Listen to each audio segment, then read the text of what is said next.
Hello, kamusta at welcome back sa aking channel. Alam mo yung feeling na parang may kayo, pero wala talaga. Yung tipong, lagi kayong magka-chat. Magkasama minsan, may tawagan, may lambingan. Pero kapag tinanong mo kung ano ba tayo, bigla silang naglalagay ng pader. Huwag muna nating lagyan ng label. Aba, classic. Yun yung modern version ng I like you but I'm not ready. At minsan, kahit alam mong unfair, hirap kang umalis. Kasi nga, aminin mo may connection. May kilig, may familiarity, parang kayo na talaga, pero sa papel ng realidad, wala. Ang masakit pa, mas nasasaktan ka hindi dahil iniwan ka, kundi dahil hindi ka naman talaga pinili. Ito yung tinatawag na halfway love. Hindi buo pero sapat para kumapit ka, hindi malinaw pero sapat para maghintay ka. At ang pinakamasakit sa lahat, alam nila yon. Hindi lahat ng ganitong sitwasyon ay dahil sa bad timing. Madalas ito ay pattern. A form of control disguised as affection. Kasi kung lagi kang malapit, pero hindi ganap, hawak ka pa rin nila. Emotionally, mentally, minsan pati spiritually. Parang aso na binibigyan ng tinapay paminsan-minsan para hindi lumayo. Hindi gutom pero hindi rin busog. Ganun ka rin, binibigyan ng konting sweetness, tapos iiwan ka sa bitin. And kung minsan tinatawag nila itong confusion. Pero to be real, confusion is a choice. Yung mga taong hindi makapag-commit, madalas hindi dahil hindi nila alam ang gusto nila. Alam nila, pero gusto nilang makuha ang lahat ng walang pananagutan. Let's be honest, ilang beses mo nang narinig yung line na, hindi pa ako ready for a relationship, pero ayokong mawala ka. Sounds sweet, pero kung tutuusin, selfish yon. Kasi gusto ka nilang manatili, pero ayaw nilang magbigay ng klaridad. At habang ikaw umaasa sa baka bukas ready na siya, sila naman kampante dahil alam nilang nandyan ka pa rin. Kaya mahalaga na maintindihan mo. Ambiguity isn't a phase, it's manipulation. Yung mixed signals na ginagawa nila, hindi aksidente yon. Minsan, sinasadya talaga nilang magpakita ng lambing, tapos biglang maglaho, para mahook ka, para mamiss mo sila, para maghabol ka. That's not love. That's emotional conditioning. Alam mo bang ang ganitong pattern ay katulad ng intermittent reinforcement sa psychology? Parang sugal, hindi mo alam kung kailan ka ulit mananalo, kaya patuloy kang naglalaro. Ganon din sa emosyon. Hindi mo alam kung kailan ulit sila magiging sweet, kaya kapit ka lang, hoping, baka this time, magbago. Pero guess what? Ang hindi mo alam ikaw ang nagiging laro nila. Kaya minsan kahit lumayo ka na, may bahagi pa ring bumabalik. Kasi na-condition ka na sa on and off affection. Parang naging addict ka sa validation nila. Kahit paputol-putol, basta may kaunting lambing, okay na. Pero deep inside pagod ka na. At dito mo marirealize na minsan, mas nakakapagod ang almost relationship kaysa sa breakup. Kasi sa breakup malinaw, tapos na. Pero sa almost, bitin. Hindi ka makausad kasi hindi mo alam kung may dapat ka bang ilaban o bitawan. Nasa limbo ka, emotionally stranded. Kung sakaling may ganito kang pinagdadaanan ngayon, tandaan mo. Hindi mo kailangang maghintay sa taong marunong magparamdam, pero takot magpanindigan. Kasi love na walang commitment, hindi pagmamahal. Entertainment lang.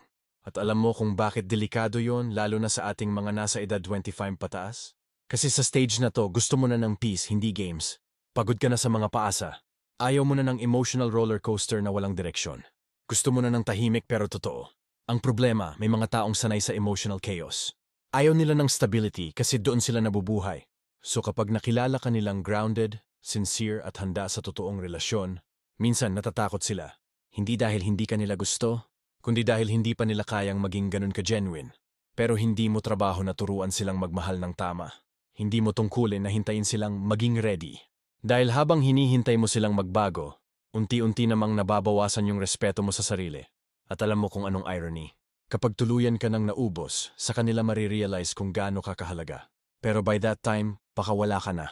At that's okay. Kasi minsan, ang pinakamakapangyarihang pagmamahal ay yung marunong ding mag-let go. So if someone keeps you close but never commits, they don't deserve your loyalty. You deserve clarity, consistency, and peace. Hindi mo kailangang pilitin ang taong hindi kayang pumili sa'yo. Kasi kung totoo silang nagmamahal, hindi ka nila iiwan sa tanong na ano ba tayo?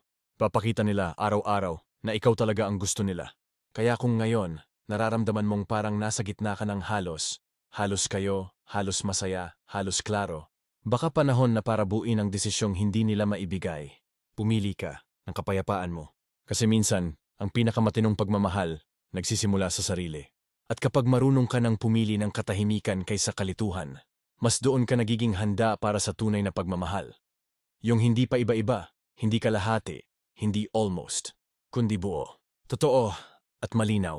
Minsan kasi, akala natin love yung closeness. Yung laging magkasama, laging nagchat-chat, laging may good morning at good night. Pero alam mo, proximity isn't intimacy. Pwedeng malapit kayo, pero hindi totoo ang koneksyon. Pwedeng lagi kayong magkausap, pero hindi ka naman kilala sa lalim. Ang totoo, kapag ayaw mag-commit ang isang tao, kahit gaano pa kayo kadalas mag-usap, may dingding pa rin yan. Parang ganito isipin mo, may pader sa gitna niyong dalawa. Sa isang side, ikaw yung nagbibigay ng effort, love at time. Sa kabila, siya yung kumukuha pero hindi nagbubukas. At dahil may pader, hindi mo maramdaman kung sincere ba talaga siya o sanay lang siyang may nakapaligid. Ang nakakatakot, sanay ka na. Sanay kang may pader pero umaasang bababa rin yan balang araw. Sanay ka sa silence, kasi every once in a while, may I miss you naman. Pero kung iisipin mo, that's emotional crumbs. Parang tinapay na pinipiraso. Sapat para hindi ka lumayo, pero kulang para mabusog ang puso mo. Ito yung tinatawag na breadcrumbing. Pakonti-konti lang silang nagbibigay para hindi ka mawala. And you know what's worse? You start lowering your standards. Unti-unti, nag-a-adjust ka. Dati gusto mo ng consistent, ngayon okay na kahit minsan lang magparamdam. Dati gusto mo ng klaro, ngayon okay na kahit complicated. Hindi mo napapansin, sinasanay ka na nilang tanggapin ang bitin. At habang lumilipas ang panahon, nawawala yung dating ikaw. Yung confident, yung marunong mag-demand ng respeto. Napapalitan ng taong laging nag-aantay, laging nag-a-adjust, laging nag-aalala kung baka ako lang ang may gusto. Ang hirap, di ba? Kasi kahit alam mong mali, hindi mo agad maiwan. May parte sa'yo na umaasa pa rin. Kasi nga, may moments na masaya, may times na totoo ang kilig. Pero isipin mo to, kung ang isang tao, kaya ka lang pasayahin kapag gusto nila. Pero pag ikaw na ang may kailangan, bigla silang cold. That's not love, that's control. Emotional manipulation yan. Ginagamit nila ang affection para hawakan ang emosyon mo. At eto pa, baka kilala mo yung ganitong style. Yung kapag nagsisimula kang maglayo, bigla silang lalambing. Yung tipong kapag nagdadalawang isip ka na, biglang may I miss you o kaya na-realize kong mahal kita. Tapos kapag bumalik ka, balik na naman sa dati malamig, walang direksyon. It's a cycle, and they know exactly what they're doing. Kasi alam nila, pag binigyan ka ng kaunting affection pagkatapos ng distance, mas malakas ang epekto. Psychologically, that's called intermittent reinforcement. The same thing that makes gambling addicting. Hindi mo alam kung kailan darating yung reward, kaya lagi kang umaasa. Ganun din sa kanila. Di mo alam kung kailan ulit sila magiging sweet, kaya hindi mo maiwan. Pero eto ang harsh truth. They're not confused. They're comfortable. Comfortable silang nandyan ka kasi alam nilang lagi kang babalik. Comfortable silang hindi mag-commit kasi alam nilang hindi mo sila pipilitin. Comfortable silang paiba-iba kasi alam nilang tatanggapin mo pa rin. At ikaw, hindi mo namamalayan. Habang sila komportable, ikaw naman, unti-unting napapagod. Napapagod maghintay ng consistency. Napapagod mag-interpret ng mixed signals. At yung pagod na yan, unti-unti nang kumakain sa self-worth mo. Hanggang sa dumating sa point na nakalimutan mo na kung ano ba talaga ang gusto mo. Kaya kailangan mong itanong sa sarili mo ngayon, bakit mo hinahayaan na manatili sa isang relasyon na hindi naman malinaw? Takot ka bang mawala siya o takot ka lang mag-isa? Kasi kung takot ka lang mag-isa, tandaan mo mas delikado yung kasama mo, pero pakiramdam mo mag-isa ka pa rin. Ang taong tunay na nagmamahal, hindi ka paiikutin sa tanong na, tayo ba? Hindi ka ipaparamdam na kulang, at hindi ka ipaglalaban lang kapag convenient. Kasi ang tunay na commitment, malinaw. Hindi kailangan ng guessing game. Hindi kailangan ng baka, siguro, o tingnan natin. Love that's real is decisive. And ito yung gusto kong sabihin sa'yo ngayon. Kung hindi ka nila kayang piliin ng buo, huwag mo na silang hayaan piliin ka ng kalahati. Kasi kung patuloy mong tatanggapin yung half-love, hindi na nila kailangang magbigay ng buo. Hindi mo kasi hinihingi. Hindi mo pinipilit ang respeto na dapat matagal mo nang tinatanggap.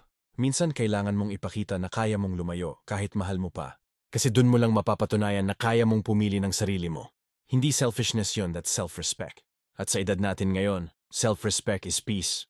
Hindi mo na kailangang makipagsabayan sa mga laro ng mga taong hindi pa sigurado. You've already been through enough heartbreaks, disappointments, lessons. You deserve peace, not puzzles. At kung sakali mang bumalik sila, bit-bit ang mga salitang, "This time I'm ready." Tandaan mo to. Ang readiness ay hindi sinasabi, ipinapakita. Hindi sa I miss you na susukat, kundi sa consistency. Kung gusto ka talaga nila, hindi ka nila ipaparamdam na kailangan mong maghintay para maramdaman mo yon. Kaya kung nasa ganitong sitwasyon ka ngayon, take a step back. Observe, don't chase. Kasi minsan, pag lumayo ka ng konti, mas nakikita mo kung gaano kaliit yung binibigay nila kumpara sa deserve mo. At doon mo marirealize na yung akala mong love, pala ay comfort lang.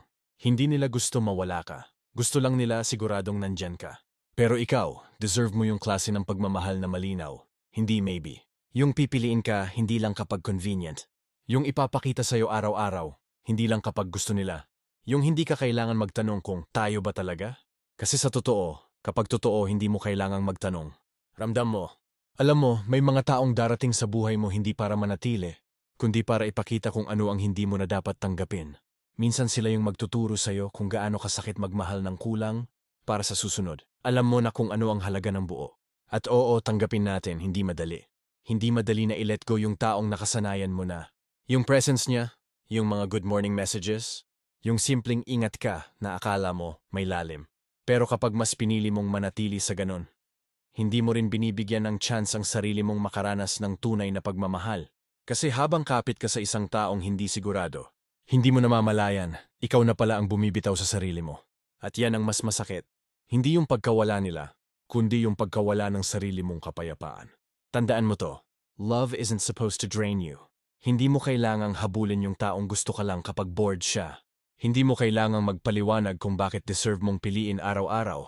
Kasi kung totoo ang pagmamahal, hindi mo kailangang ipilit. Kung gusto ka talaga nila, magiging malinaw. Kung mahal ka talaga nila, hindi mo kailangang manghula. At kung seryoso sila, hindi lang almost relationship ang kaya nilang ibigay. They'll give you commitment, consistency, at clarity. Hindi lang connection, kundi direction. Pero kung hanggang ngayon, ikaw pa rin yung gumagawa ng paraan, ikaw pa rin yung laging umaabot, ikaw pa rin yung nagtatanong kung saan ba kayo papunta, baka panahon na para aminin na hindi mo deserve yung ganitong klase ng uncertainty. Kasi sa totoo lang, love isn't supposed to be confusing. Hindi dapat nakakapagod magmahal. At kung napapagod ka na, hindi dahil mahina ka, kundi dahil matagal ka nang nag-effort sa relasyong ikaw lang pala ang lumalaban. Alam mo, minsan, kaya ayaw nilang mag-commit, hindi dahil hindi ka nila gusto, pero dahil gusto nilang i-keep yung freedom nila habang kinukuha pa rin yung affection mo. Gusto ka nila pero on their terms. At kung tatanggapin mo yun, unti-unti nilang tinuturuan ang puso mong makontento sa kalahati. Pero eto ang totoo. You deserve someone who chooses you even when it's not convenient. Someone who's proud to claim you, not hide you. Someone who stays, even when things get hard. Ang tao na para sa'yo hindi magdadalawang isip, hindi tatakbo sa commitment, at hindi ka ipaparamdam na kailangan mong makipagkompetensya para sa lugar mo sa buhay nila. Kaya kung dumating ka sa puntong kailangan mong pumili, between someone who's unsure and your own peace, piliin mo na ang peace. Kasi ang peace, hindi mo kailangang habulin. Kapag totoo, kusa siyang dumadating. Huwag mong sayangin ang mga taon mo sa kakahintay ng maybe. Hindi mo kailangang hintayin pa silang maging ready, habang ikaw unti-unti nang nauubos sa kakahintay. Kasi minsan, ang baka someday nila ay hindi naman talaga darating. At kung sakaling bumalik sila sa panahon na buo ka na ulit, tapos sasabihin nilang, ngayon, handa na ako. Tandaan mo, hindi lahat ng bumabalik ay dapat tanggapin. Minsan bumabalik lang sila dahil nakikita nilang kaya mo nang mabuhay nang wala sila. At gusto lang nilang maramdaman na may puwang pa rin sila sa mundo mo.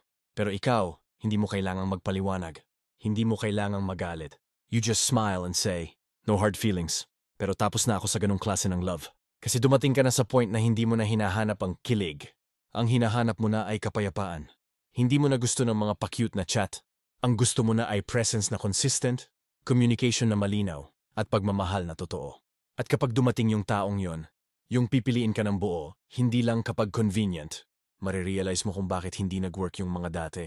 Hindi dahil may mali sa'yo, kundi dahil tinuturuan ka ng panahon kung paano piliin ang sarili mo. Kasi minsan letting go isn't losing. Minsan, letting go is finally choosing yourself. At yan ang pinakamaganda at pinakamatapang na klase ng pagmamahal. Yung kaya mong ibigay sa sarili mo, kahit wala na yung taong akala mong the one. So if they want you, but only on their terms, let them go. Because love with limits isn't love at all. At the end of the day, hindi mo kailangang maging almost sa taong ayaw maging sure. Ang mahalaga ngayon, ikaw ay buo, ikaw ay natuto, at hindi mo nahahayaang paulit-ulit kang masaktan sa parehong leksyon. Dahil sa huli, ang tunay na mahal mo ay hindi yung taong di kayang mag-commit, kundi yung sarili mong kaya ng pumili ng katahimikan kaysa kalituhan. Quick lang, bago makalimutan, i-comment mo kung saan ka nanonood. Gusto ko makita kung saan umaabot itong channel na to.